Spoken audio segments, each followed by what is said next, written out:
So the big tax question is this: how do wealthy people keep their money working for them when selling their business, real estate, or other highly appreciated assets without paying hundreds of thousands to millions of dollars in tax?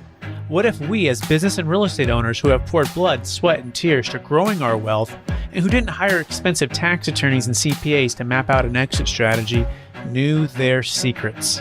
Instead of recreating the wheel, why can't we just model the way they deferred 30 to 50% in tax, paid off debt, funded their next business dream, and most importantly, leave a financial legacy to give to the causes we believe in most?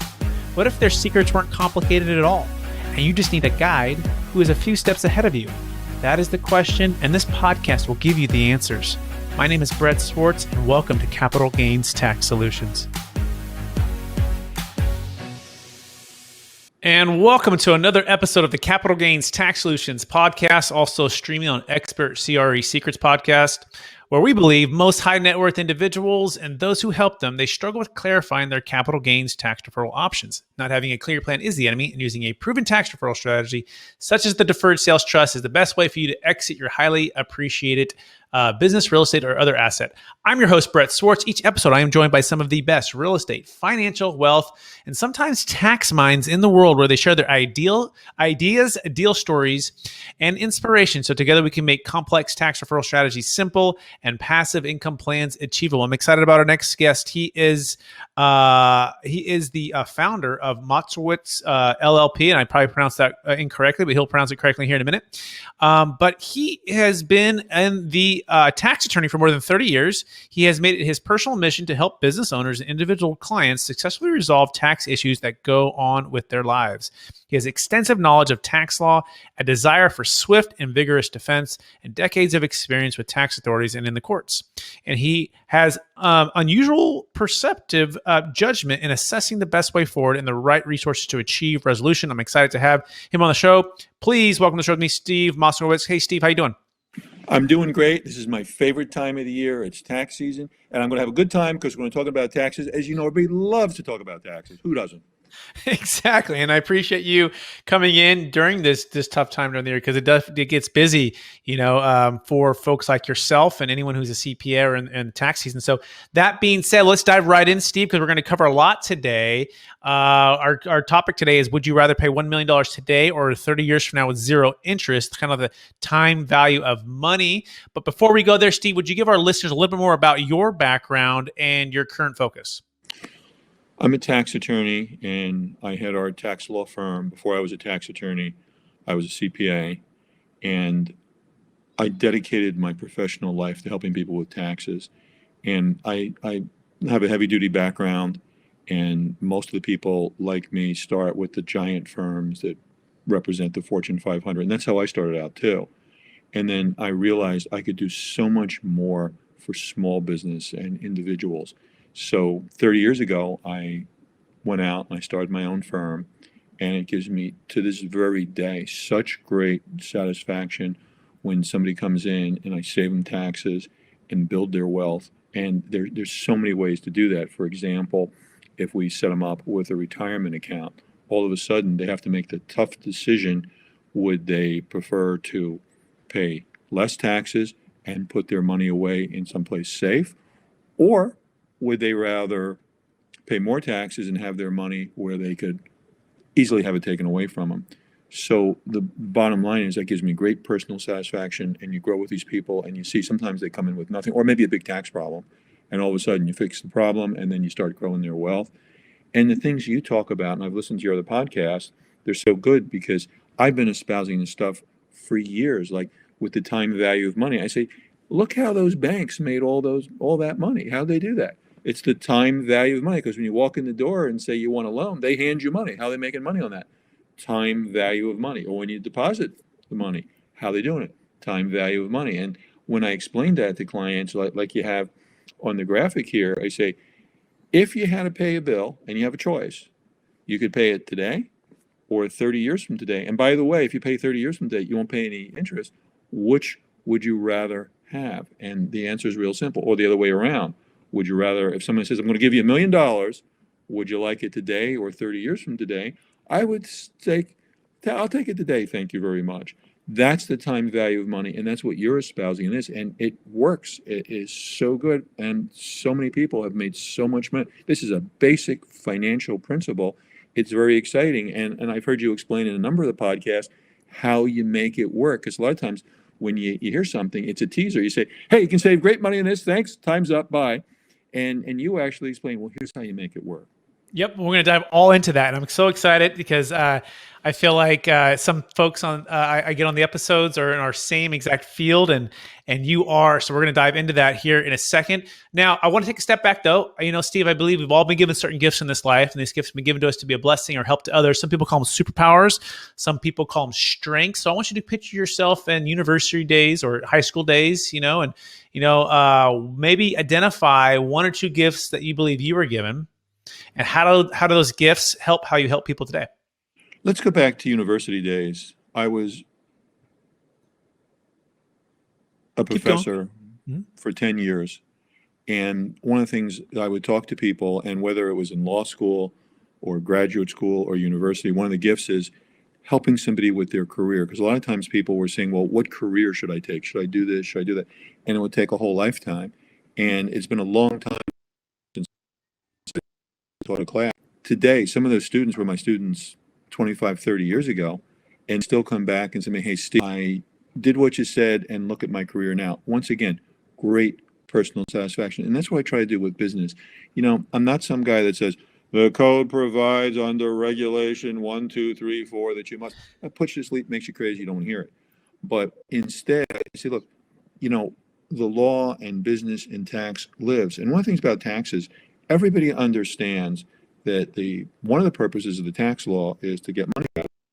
But what most people overlook, that's only one purpose. There's another purpose to the tax law that most people overlook. In a democracy, the government can't order us to do things like, okay, Mr. Business Person, you have to buy this machine or buy this building or do this. But they want us to do it because it's good for the economy. So how does the government get you to do something that they want you to do, but they have absolutely no power to order you? They give you a tax incentive. So sometimes when people say, well, wait a minute, how can the Fortune 500 make billions with a B in profits and not pay any taxes? And here I am, little guy, and I'm paying all these taxes. How can that be? Because the government says, well, wait a minute, there's economic good here. If you go ahead and you buy that machine, or you do this, or you do that, there's benefit to society, there's benefit to economics. So what I'm saying is, that's what tax planning is. Say, okay, the government in their infinite wisdom said, if you do this, there'll be a tax benefit. You take advantage of them. And a lot of times it makes good business sense to do something with sometimes really just a tiny change. You have a tremendous tax savings. And that's what I'm all about, because that's why I made the shift from being a CPA to being a tax attorney. I was a CPA before I set foot into law school. So why'd I switch? We still do tax returns. Why'd I switch? Because I want to be the guy to say, look, you can do this and this and this. To me, what tax is all about, you spend a year of tax planning. Tax return itself is merely a summarization of that year of tax planning. Where when I was working as a CPA, an awful lot of the people were just, okay, you get a bunch of forms and you move the numbers from this paper to that paper. No, there's so much more about it. And when you see what you can do with tax planning, it is astounding. But there's a lot of things that are hidden in the tax law. So think about it like this. Envision your desk, and suppose your desk was completely empty. And I put one piece of paper on the desk, and I said, you go to your local IRS office and claim $1 million with this piece of paper. I'm sure you'd pick up the paper and you take it to the IRS, won't you?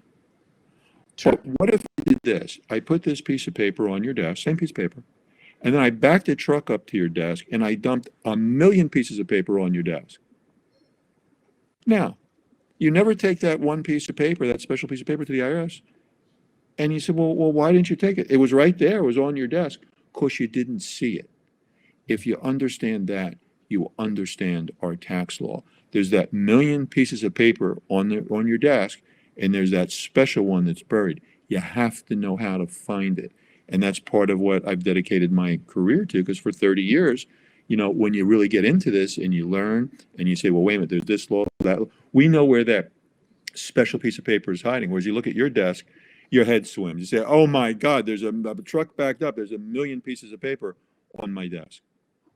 Very well said, and a great analogy, which leads into the topic. Would you rather pay a bill today for $1 million or 30 years from now with zero interest? So one of the biggest things with the deferred sales trustee that we get is, well, won't I have to pay this tax? At some point, I'm like, yeah, if and when you receive the funds from the trust, right? Interest payments, you'll pay ordinary income. If you dip into principal, you pay some capital gains tax as you receive it. By the way, same thing like a 401k. Right? Same thing like an IRA, very similar. Same thing even like a 1031 exchange if you have boot. And so understanding the time value of money and tax deferral, right, what that can do for you and help you create and preserve more wealth is what we're talking about here. Along with, and I'll let you jump in, adding the ability to diversify and stay liquid, right? So that I found with, Charitable Remainder Trust, 1031 exchange, Delaware Statutory Trust versus the Deferred Sales Trust. All of the other ones, either you're giving it all the way to charity, or you're not being able to diversify. Right, you're having to sell real estate low or high, and buy it higher 180 days later with the 1031.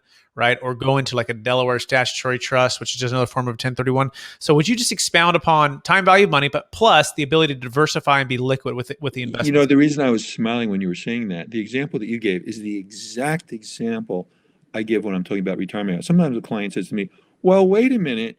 If I put the money in the retirement account, when I take it out, don't I have to pay tax then? And I say, okay, let's look at this example.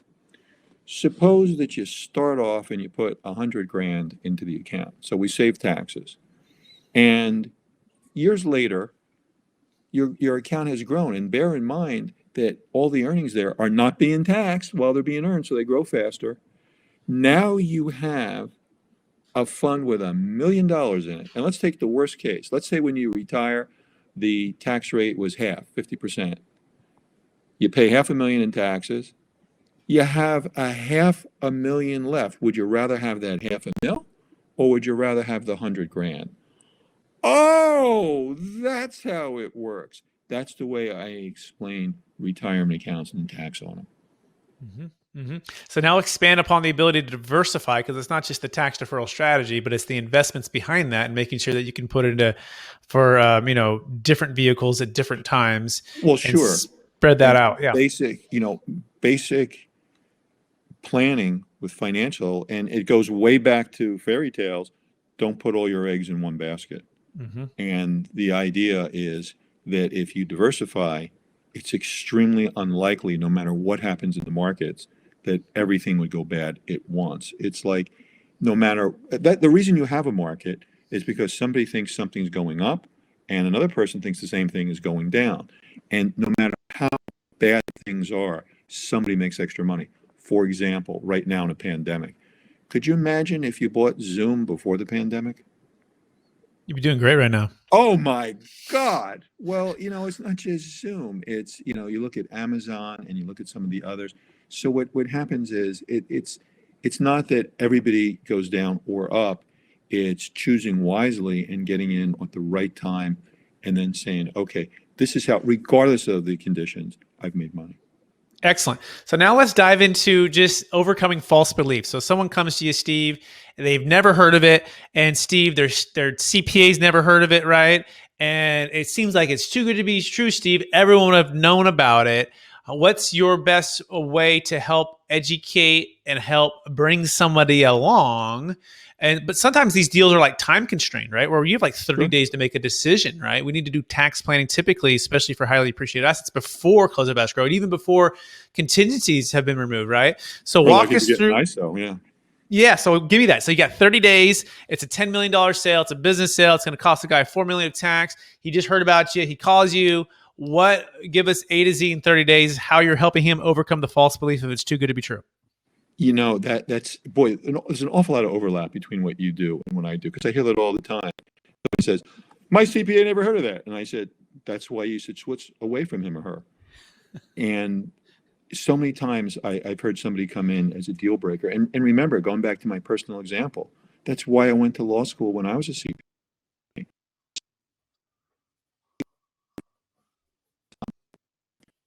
So he's good to be true. So like anything else, you take a look at it. It's like right now the government is, and we can talk about it later, is giving away a lot of money, free money. You say, well, that's too good to be true. But that's what the law is now.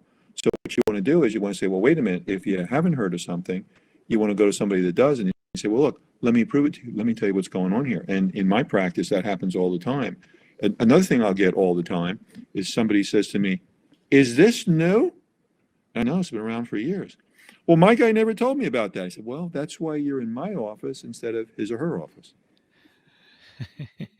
I like it. Yeah, exactly. Put it back on. That's why you are here. If he already have told you about it, you wouldn't have called me, right? You wouldn't Right. be in this situation. He would already have solved your problem.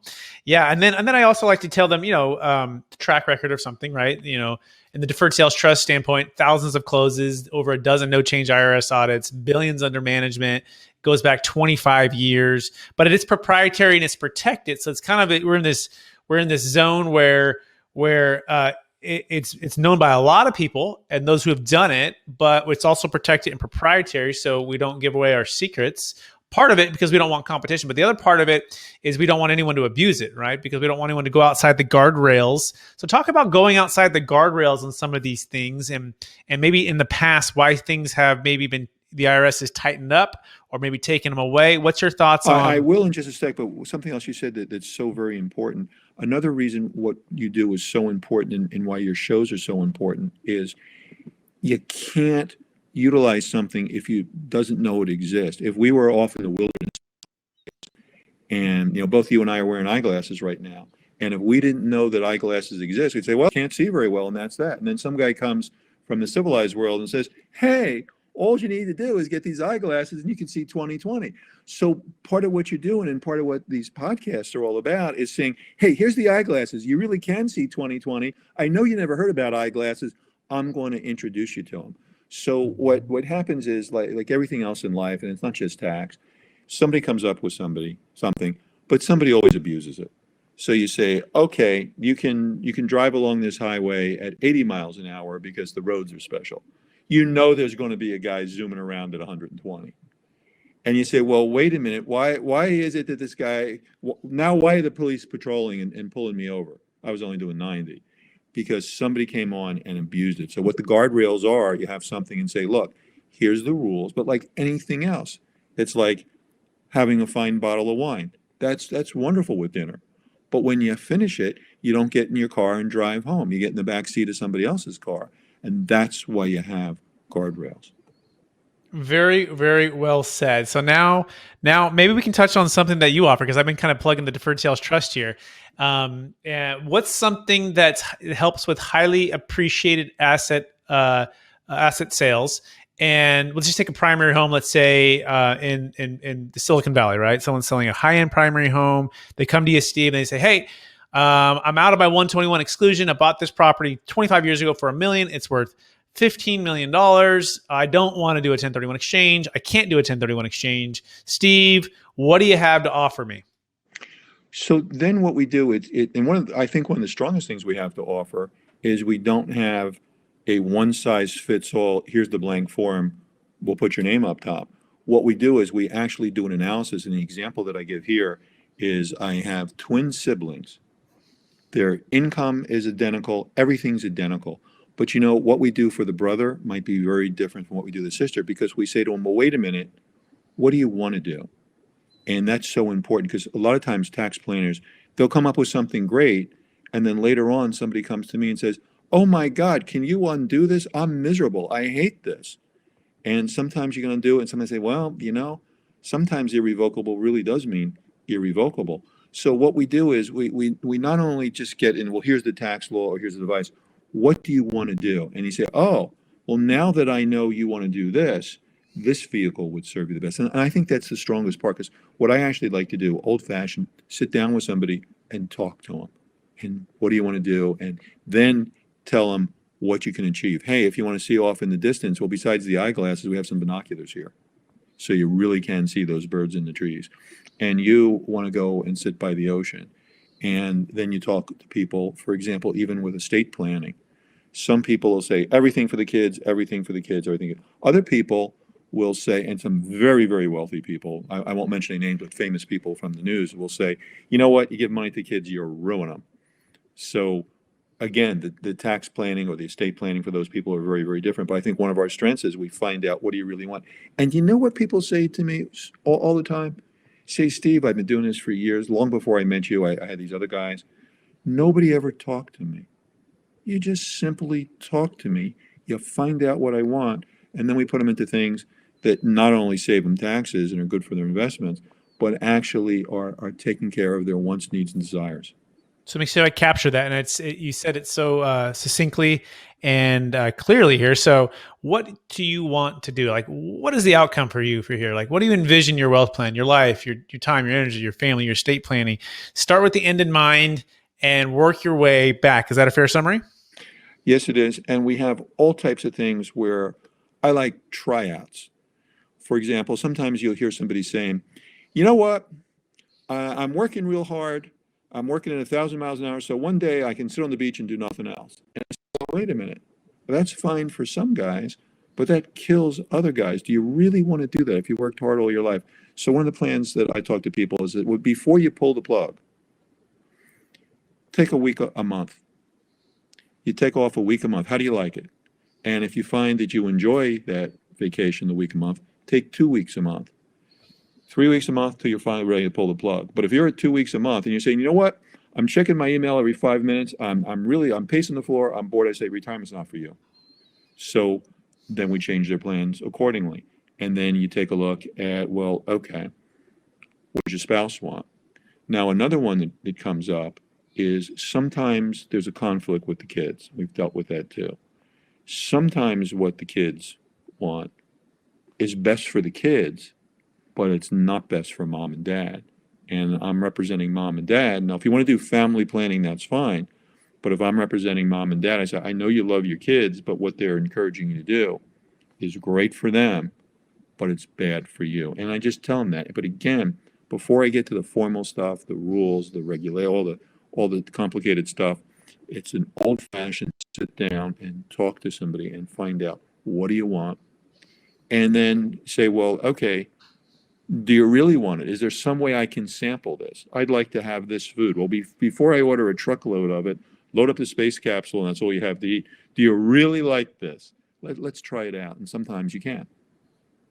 Excellent. I like that because there's some way I can sample this. And sometimes the kids, what they want is not necessarily what's best, even for their parents and or for the family. I certainly can see that. What's the biggest overlooked, I guess, challenge for ultra high net worth individuals with the kids and the spouses that you just see consistently happening on that topic? Pressure from the kids. And I've seen parents say, well, my kids want this. I said, but they're not the ones that earned it. What do you want? They have their whole lives to earn money. And look, they're coming from your family. They already got a good start. But what they want is not the best for you. And you don't have as many years as they do. And I see that all the time where people will come in and I'll say, well, why do you want to do that? Well, my kids said I should, well, wait a minute. Who am I doing this for? You were the kids. Mm-hmm. You'd be amazed at how much resistance. But my kids said, I understand that. But the difference is with me, I'm independent, where I truly want your best interest. I have your best interest. By the way, I have a legal duty to have your best interest at my heart. Mm-hmm. And when you devise these plans, I'm not the beneficiary of the plan. So when I say to you, look, I recommend that you do X instead of Y, there's a benefit to it as opposed to somebody that's selling Y and says, look, you should go ahead and do Y. Mm-hmm. Yeah, very, very insightful and makes perfect sense. Who am I doing this for? Am I working for you or your kids or both? And if it's both, then let's bring them all in and let's all sit down. But if it's for you and you're making the decisions, is that a fair summary? Then let's real careful if you sit them all down because you're in conflict city. Mm-hmm. So people can knowingly waive a conflict. Mm-hmm. But a lot of times you say, well, look, there's a reason why sometimes a lawyer takes sides. That's what we do most of the time, because what's better for one is more for one, zero-sum game. Sure. What's more for one is less for somebody else. So we have to be careful about that.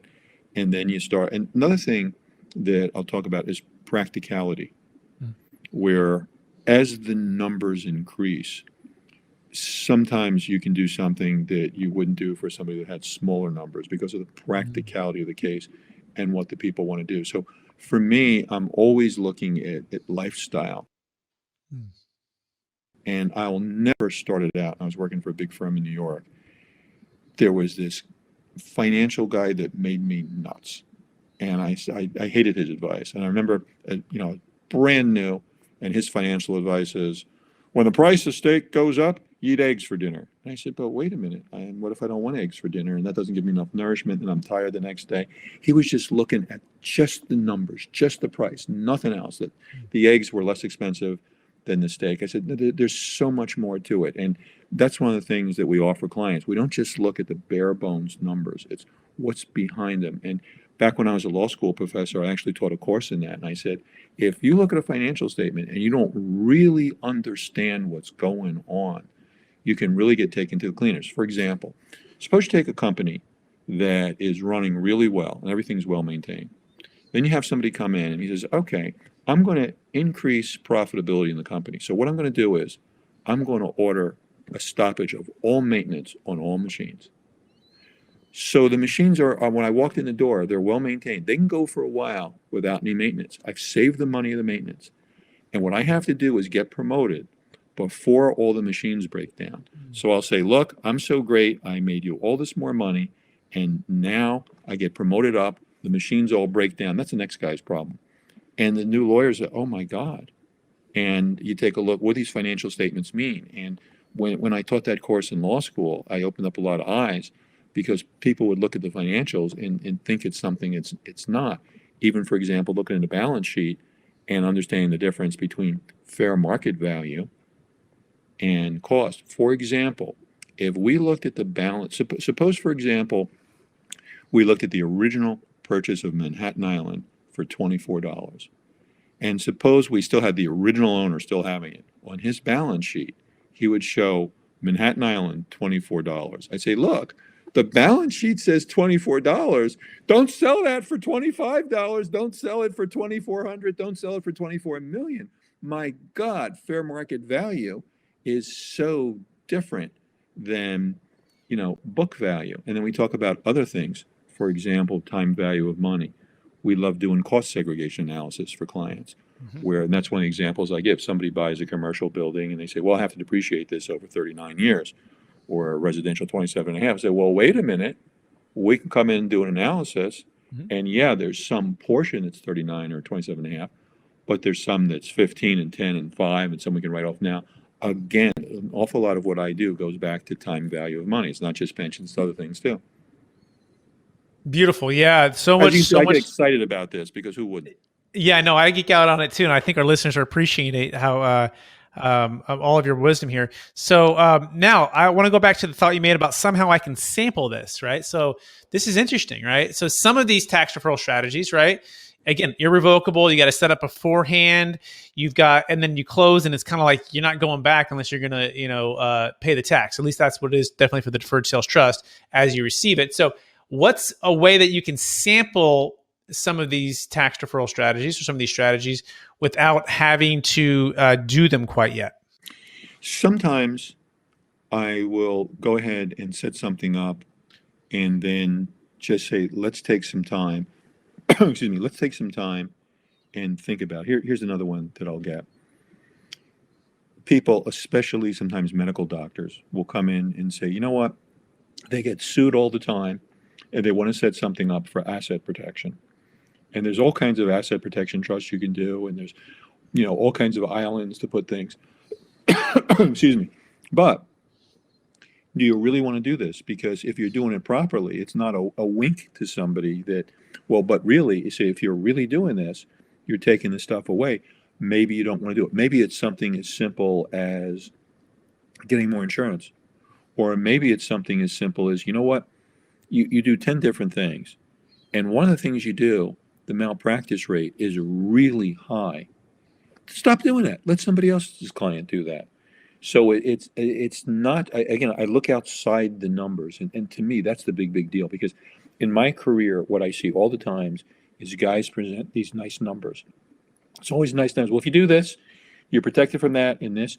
But it's, well, wait a minute, what's behind that?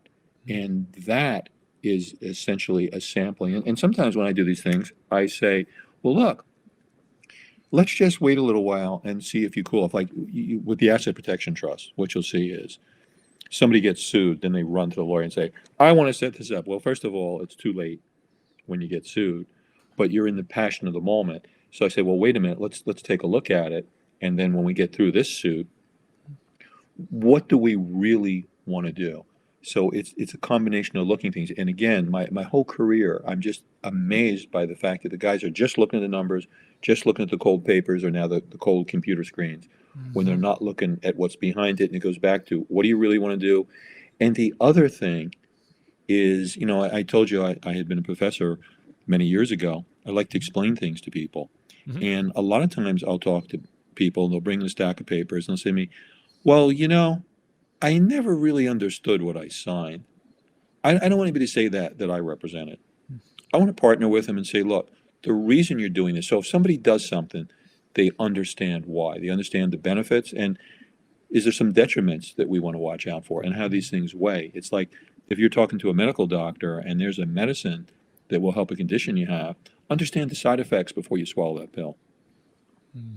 Perfect. That's disclosing the detriments, clarifying what it is, what it's not, and then exhausting the other potential solutions to that, right? So in this scenario, for something who's selling a commercial real estate building, and it says, "Hey, well, do you have other buildings?" Yeah, I have some other buildings. Okay, have you done a straight line or cost segment on any of those? No, I'm just doing some straight line. Okay, great. When did you buy that building? Just a couple of years ago. Well, why don't we just do a cost segregation study on that deal? And if you sell this one, we might be able to offset it in the same year, and that could have some savings. So it's about looking out for their best interest, looking behind the numbers, and then finding out truly what they want, making sure they want it before they go. Is that a fair summary? That's a good summary. Excellent. All right, so let's move into the biggest frustration when it comes to capital gains tax deferral options. So what would you say the number one is for your clients when they're selling highly appreciated primary homes, investment real estate? That comes up all the time. You have some nice couple that when they were young 40 years ago, they bought their house and they had their kids, and now it's 40 years later and the kids are all gone. And the $100,000 house they bought 40 years ago is now worth $10 million. And they say, how much did you say those capital gains taxes were? And then they make a choice of, well, do they want to live in some place they really don't want to live in? Or do they want to pay capital gains taxes they really want to do? Or what can they do? And that's where what you do comes in is so vitally important. Yes. So the frustration is selling the house that's highly appreciated. We just did a deal in Palo Alto for $8.3 million for a seller, and we saved him nearly $1 million in capital gains tax. I'll say deferred is actually the best word to use there. Deferred. And he was able to move and relocate and do the things that he wants to do. And otherwise, he's like, I have to rent this thing out for 2 years. I don't want to move out and try to rent this highly appreciated property. I want to sell today, or have to give it all the way to charity. So he said, you know what? I love the Deferred Sales Trust. I thought it was too good to be true. He brought his CPA and we did the deal, and it was a win-win for everybody. So yeah. There was a professor in law school that you just would have loved. And he espoused something that you talk about today. Because what he said is, I'd like to borrow some money from you, and you can charge me any interest rate you want, and I'll agree to it if I can write the terms. And his terms were always payable in full in 1,000 years. Charge me 3,000% interest. I'll pay you in 1,000 years. And that is what you're espousing here. And again, when you simplify it like that, it really understands the value of what you're doing. Yeah, 100%. And just to clarify too, we always want to make sure things are commercially reasonable. So we set our terms for 10-year notes. End of 10 years, though, you can renew for 10 years. And then we can renew, pass it to your kids, and your kids can keep going as well. You can learn more about that at capitalgainstaxsolutions.com. By the way, we're talking with Steve, and pronounce your last name, Steve. Steve Moskowitz. Moskowitz, yeah, Steve Moskowitz. And you can find him. By the way, he's in the Bay Area. He's in Oakland, kind of the San Francisco area. You can find him at moskowitz.com. By the way, Steve, did I tell you I'm originally from Mission, San Jose, Fremont, and we would spend our, spring and summer times taking the BART into the Oakland A's stadium and seeing Mark McGwire, Jose Canseco hitting those home runs. I don't know where you were in the 80s. And the other one was, of course, Jerry Rice and Joe Montana with the 49ers. That's where I'm from. Were you from there too? In the 80s, I was here in San Francisco because we have offices in both San Francisco and Oakland to serve both sides of the bridge. But before that was New York City. So the bottom line is, I have both references. But yeah, I remember all of that. Beautiful. So what teams, or do you have times in your tax practice, CPA practice? Are you have a team or two, or where are you? Are you New York, or are you San Francisco? Oh, I'm definitely San Francisco. I've been in San Francisco over 30 years. When I first moved here, everybody asked me that. They said, "So, the New York team's in town. Who are you rooting for?" And I said, "I live here now. I root for the home team." And I've been in San Francisco for over 30 years, so I'm a real San Franciscan now. Beautiful. Although it was nice coming from New York, and what a lot of people say is, I still have a lot of New York City in me. I Which love you it. can probably tell from the way I speak. No, absolutely. I love the New York City in you. And thank you so much for sharing that. All that being said, are you ready for the lightning round? Absolutely. All right. So knowing what you know now, Steve, if you go back to your 25-year-old self, what's the one golden nugget you would make sure you would tell yourself to do? Buy real estate in San Francisco, get everything you can possibly get your hands on, and then do a deal with you. Okay, thank you. That's flattering. Second question: favorite book or favorite book that you have gifted or read in the last year? Oh, the Internal Revenue Code. The IRS tax code. That's your. There's a longer story behind that, but we don't have time in the lightning round. I'll tell you if you invite me back. Okay. Next question: best real estate deal you've ever done? Gee, my own house, where I bought it 30 years ago here in San Francisco, and I know what I bought it for, and I know what it's worth now. And the beauty of it with the house is it's a nice place to live, and I enjoy it because what I always wanted was a water view. So if you came into my home in San Francisco, I have a beautiful view of the Pacific Ocean. It's something I always wanted. I enjoy living here. Yet, it's a wonderful investment. That's beautiful. I actually have a client I sold an apartment complex for here in Sacramento in Folsom, and he actually has a water view, just kind of the base of the bridge, closer to the city, not the other side towards the beach, it literally, he has 4 kids, and guess what? One of them wants to do. One of them wants to move into the place, right? The other one doesn't care. The other one wants to renovate the place, right? And the last one wants to. I'm not sure what he wants to do, but the point is, he's like this estate tax thing. He's like, or in planning, and he's like, you know what? It's just stressful because the kids want this, I want that. I inherited it from my parents. It's been in the family forever. And I'm stressed out about this, and I have all the capital gains tax. And so anyways, all that being said, these are the type of situations that between you and me, we could relieve all the stress. Because on my part, I'd say, hey, this is a no-brainer. You do what you want. The kids are on their own. Then we turn them over to you and you save them the money. There it is. I think that's a win-win for everybody. Yeah. So second to last question, what are you curious about right now? I'm curious about the economic recovery of our country and what this pandemic is going to do to small business. Me too.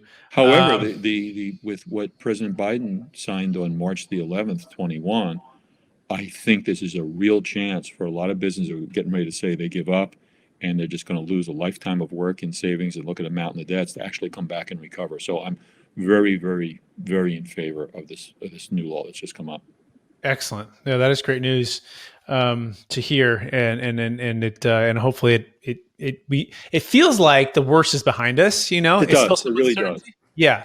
So thank you so much for sharing that. Last question: after all your success, Steve, being a CPA and a tax attorney, helping countless individuals create and preserve more wealth with tax and with wealth building, what's the best way that you found to stay centered in your values and stay encouraged to reach forward and charge for new goals?